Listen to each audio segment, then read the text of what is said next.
Evangelho de João, capítulo 3, versículo 13. Ninguém subiu ao céu, senão aquele que desceu do céu, o Filho do homem que está no céu. Palavra da salvação. Comentário: João 3, 13. Santo Agostinho.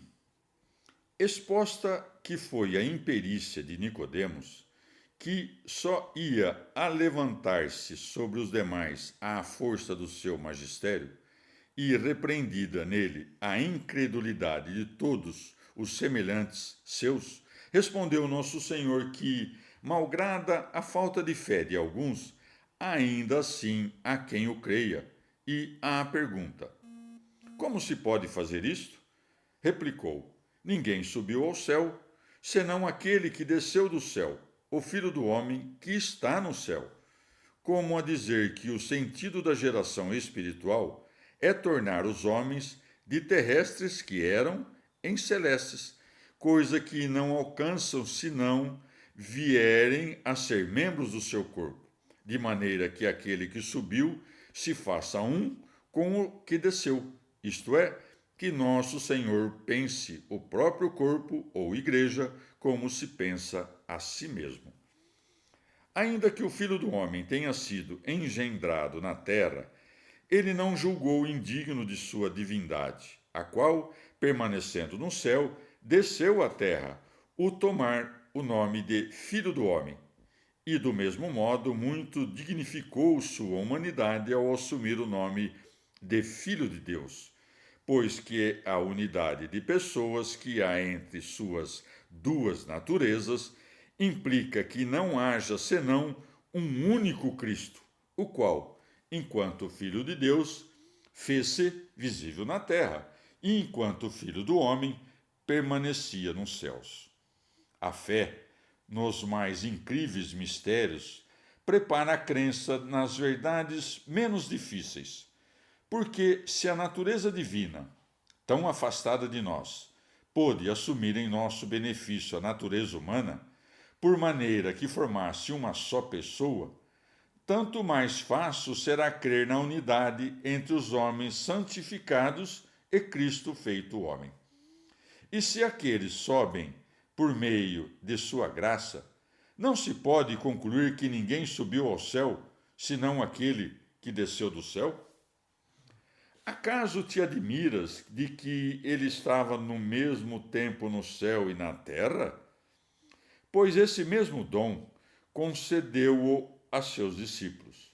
Paulo, com efeito, escreveu: nós, porém, somos cidadãos do céu. Filipenses 3:20. Se, pois, ele, sendo homem e andando na terra, ainda assim entretinha-se nos céus, acaso o mesmo Deus do céu e da terra não poderia, a uma, estar no céu e na terra? Evangelho de João, capítulo 3, versículos de 14 a 15. E como Moisés levantou no deserto a serpente, assim também importa que seja levantado o Filho do homem, a fim de que todo o que crê nele tenha a vida eterna. Palavra da salvação. Comentário: João 3, de 14 a 15. Santo Agostinho.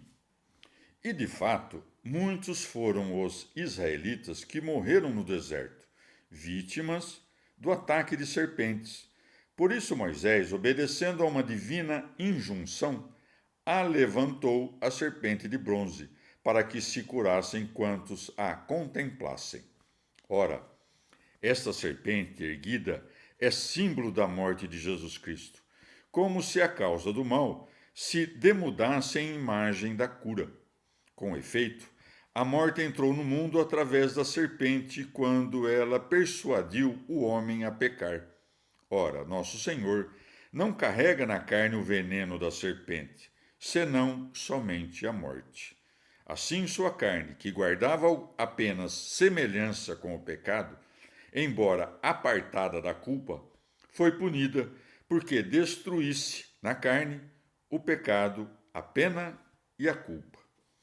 Assim como os homens de então achavam, no contemplar a serpente levantada no deserto, antídoto contra o veneno, Assim, aquele que, à força da fé e do batismo, conforma-se como em figura à morte de Jesus Cristo. Esse liberta-se, por um lado, do pecado através da justificação, por outro lado, da morte pela ressurreição, a fim de que todo o que crê nele tenha a vida eterna. Dito isto, se os pequeninos acham-se livres do veneno da serpente, que proveito lhes traria o conformar-se à morte do Cristo por meio do batismo? Vai diferença entre o símbolo e a própria coisa. Aqueles eram salvos da morte para que continuassem a viver no tempo, estes, porém, para que tenham vida eterna. Evangelho de João, capítulo 3, versículos de 16 a 18. Porque Deus amou de tal modo o mundo que lhe deu seu Filho unigênito, para que todo o que crê nele não pereça, mas tenha a vida eterna. Porque Deus não enviou seu Filho ao mundo para condenar o mundo, mas para que o mundo seja salvo por ele. Quem nele crê não é condenado, mas quem não crê já está condenado, porque não crê no nome do Filho unigênito de Deus. Palavra da salvação. Comentário João 3, de 16 a 18. São João Crisóstomo.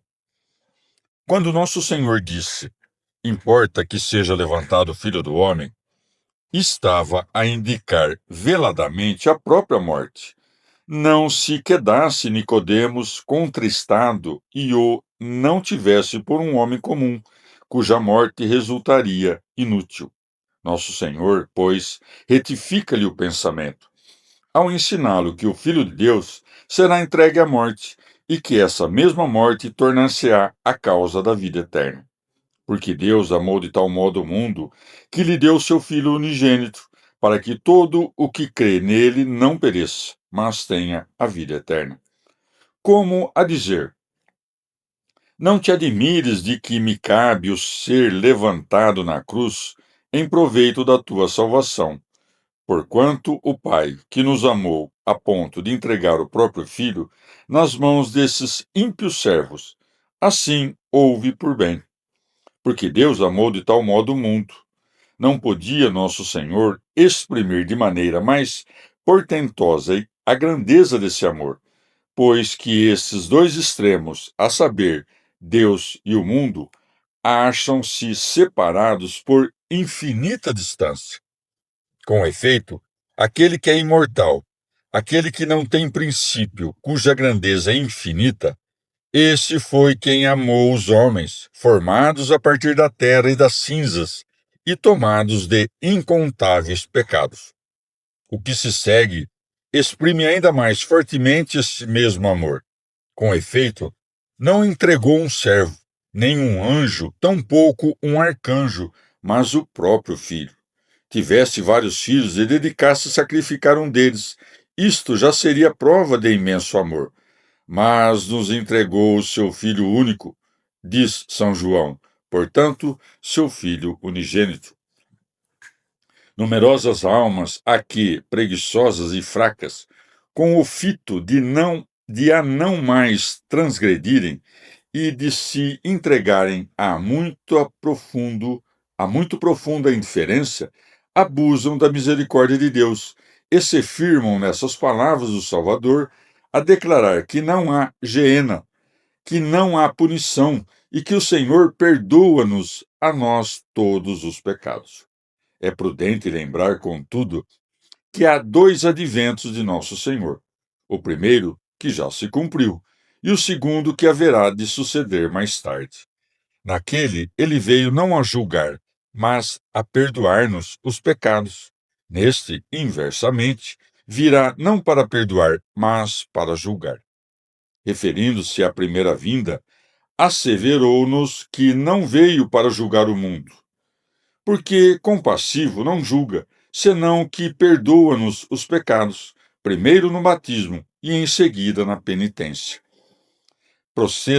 Procedera de modo diverso, todos os homens, sem exceção, haveriam perecido, Porquanto todos pecaram e estão privados da graça de Deus. Romanos 3:23. E não se fiassem, estivessem autorizados a pecar impunemente. Fala dos castigos reservados aos incréus. Já está condenado. E mais acima, quem nele crê não é condenado. Falava do que crê, não do que inquire. E quanto àqueles cuja vida é impura? São Paulo nos diz que esses tais não se podem contar entre os fiéis. Confessam que conhecem a Deus, mas negam-o com as obras. Tito 1,16. Com isto, quis o apóstolo dizer que não serão julgados quanto à fé, senão punidos severamente pelos crimes que cometeram, não pelo crime da infidelidade, porque disto não são de fato culpados. E tal diz porque a incredulidade já é, ela mesma, punição para a alma impenitente. Que suplício maior, com efeito, pode haver do que ser lançado fora da região luminosa? Ou nosso Senhor está simplesmente prevendo o que há de suceder? De fato, o homicida, mesmo antes de passada a sentença, já está condenado pela natureza do crime que cometeu. E do mesmo modo, como com o incréu. Foi assim que Adão morreu no dia em que comeu do fruto da árvore.